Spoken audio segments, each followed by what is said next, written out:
Well, turns out it could get worse. During the whole release of the Google unveiling, I thought things got pretty bad. Then the launch happened, and I thought things got pretty bad. Now, a few more days have gone by, and since the last video we published, there has been even more problems with the Pixel 3 launch that is making me say, you know what? A recall wouldn't be the worst idea they could go through with right now. So here's some of the things that are making the Pixel launch even more embarrassing and even more of a train wreck. Poor Google. You know, they're working very, very hard. Well, maybe they're not. Maybe that's why this is a problem. But I thought the Pixel 3 was a hard sell even if quality control was at 100% and there was absolutely no problems whatsoever. But anyway, first problem will start with software. It's a software bug that we first saw on one user's Pixel, but it's beginning to spread and now we've seen on multiple users. This is a very hilarious glitch, the double notch. People are just using their phone, everyday use, there's no randomness here, and all of a sudden a second giant thick notch. Yes, the giant annoying notch that we all thought was the worst design notch that we've ever seen on a smartphone, especially in the last half of 2018. There somehow was a software bug that said put a second notch on the top right quadrant of the phone, which resulted in some very hilarious photoshops, but at first we thought it was an isolated incident or maybe someone was making it up for clicks. Now we have it confirmed happening with multiple people's different pixels. Very, very hilarious software glitch, and I'm really hoping Google can work a little bit harder on their pure Android experience, especially given one of the top listed reasons to buy Google Pixel phone, aside from camera, is always it's clean, it's pure, it's stock Android. It's the way Android was meant to be used. I don't think so, because Google doesn't seem to be putting too much attention into making sure the software is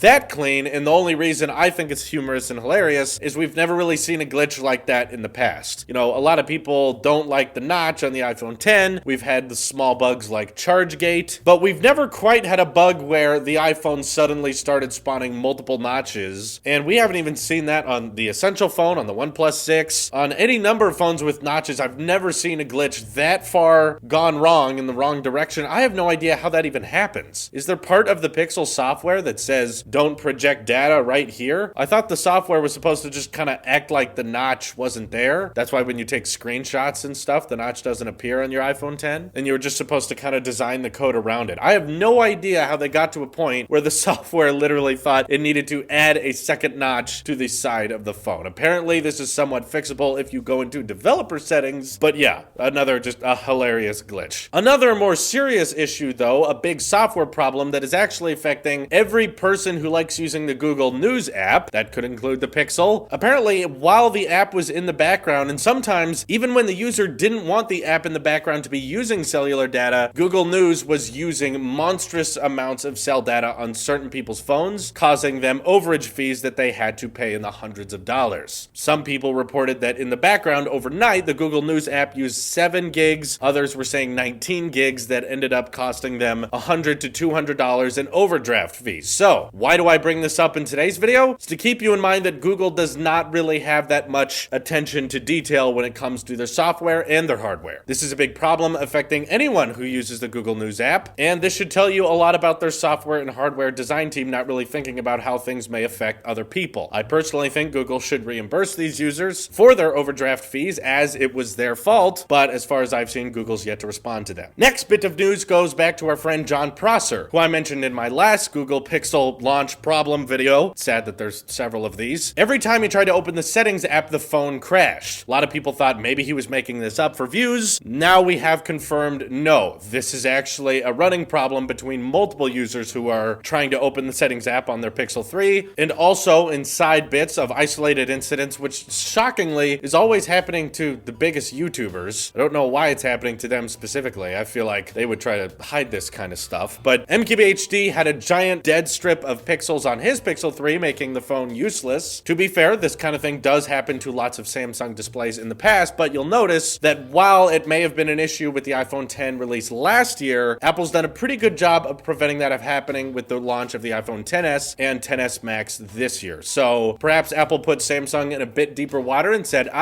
you're not messing up again this time. You can't sabotage the sale of our phones. So maybe Apple's being a little bit more strict on the production of both the displays. Now, of course, this year Samsung and LG are working on the display panels. But yeah, we've got a dead strip of pixels on MQBHD himself's phone. And also John Rettinger is saying that he's having problems with boot loops, meaning that the Google randomly will suddenly have to restart. And once again, I have to just say, wow, these problems really are stacking up fast, and I haven't even gotten mine yet. But it basically, when I'm watching this tracking info, it's just like watching a tombstone get closer and closer. I'm like, oh no, God, I gotta use that thing for a month? Marquez couldn't even last a month. His died. It didn't last 30 days. In response to the people that are saying that the scratches on the back of the Pixel 3 aren't actually scratches, they're just residue that comes off. I don't think that changes the fact that it's still a design problem. I don't really care that you can scrub it off if you work on it for 10 minutes. You can get some of them off, not all of them. This is still a design flaw. And while a lot of people on Twitter are responding that recalls only happen when people are in danger or the phone is physically hurting someone, while I get that, and I'm not saying that Google absolutely needs to do a recall right now, I'm just saying that the Pixel team needs to do something right now, okay? They need to start addressing that this launch is being a little bumpy, that they may have cut a few corners in quality control, and that they're going to do something to all of their customers that are getting screwed over with this laggy, crappy operating system, probably because of all the underpowered hardware, the fact that they didn't really optimize the software to work that well, and the fact that the hardware design of the phone doesn't supply the Snapdragon 845 with adequate cooling, and ages incredibly poorly with the scratches on the back. I don't care if they're not technically scratches. Most people out there don't have to wash their phone like it's a dish. That's not the solution to the problem, is neither is saying just slap a D brand on it. So what I wish Google would start doing is just making statements like either we're going to refund people who are having these massive software glitches, or MQBHD, hopefully, he probably would get a free phone anyway. But anyone who gets any kind of hardware glitches like that should definitely get reimbursed and then something a little bit extra. I'm just saying, like, replace the phone and include a free case, or maybe just start saying if you buy a Pixel 3, you can get a free case with it to kind of cool down the people angry about the scratches on the back of their phone. Or overall, you know what I think a really smart move would be right now? Lower the price. You know, if people are seeing this many problems in the market, all these glitches, all these hardware problems, all these software bugs, all at the same time, and you're also asking people to spend $900 to put up with your giant notch, and by the way, the software might also add a second giant notch, and also we might run up your data plan too far if we don't do things right, and also the settings app might not open, and also the display might not work, and also the back of the phone could scratch very easily. Yeah, when you're having this many problems, it might be okay to lower the price a little bit from $800 and $900 for the 3XL, and maybe settle for a little bit less and be like, okay, this isn't going very well. We need to entice customers to come back. We need to entice customers that this is a good deal, because right now you have to remember that the Pixel does not sell in massive numbers. You know, when there's a iPhone problem, as ever small as it may be, it blows up in the press. And you know why? Marquez said it best himself. iPhones sell like crazy. They ship millions and millions of iPhones, which means that even if 0.01% of iPhones are affected, it can affect tens of thousands of users. You don't have that same argument here. The Pixel phones are notoriously known for not selling very well in any market. There's not really a market they thrive in, whether it be India or America. It's just they're not top selling phones. And the fact that you have this small a number of phones shipping, and we're hearing about far more problems than we ever heard of with a 10S, that means that the likelihood of you getting a Pixel and it having either chips on the side, forgot to mention that, some people were unboxing their Pixel and literally getting chipped parts of the paint in the unibody that surrounds the phone, and people are getting displays dead, and people are getting software bugs, and people are getting boot loops, and they're getting double notch. Not even to mention that the Pixel 3 microphone sounds absolutely atrocious. I don't have one with me, but if you've heard anyone record a video with a regular Pixel 3, that microphone it's gotta be horribly bugged out, completely unoptimized, or they just thought they could get away with shipping an incredibly crappy microphone with the Pixel 3, which results it sounding like a $200 cheapo Android microphone. It sounds literally awful, especially for a phone costing $800. And once again, some people are like, I think this is a software glitch, or maybe this is a hardware problem. We don't know. Google needs to do something. I'm not saying it has to be a recall.